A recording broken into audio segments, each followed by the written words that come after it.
Hello guys, আজকে তোমাদের একটা জিনিস দেখাবো। এখন রাত কত বাজে তোমরা দেখো। জাস্ট এখন রাত 10টা 2 বাজে আর বৃষ্টি হচ্ছে বাইরে। আর ওরা দেখো ছাদে কি করছে, তোমরা শুধু সেটা দেখো।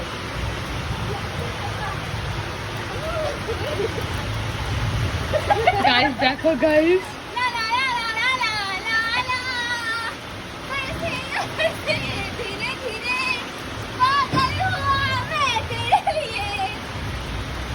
দেখা যাচ্ছে না।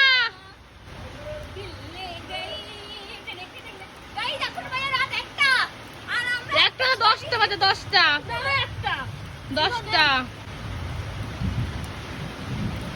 গাইস তোমরা শুধু ওদের নাচ দেখো। এদিকে আসো, কাছ থেকে আসো, নাচো। আসো আসো আসো, কাছ থেকে আসো, কাছে আসো।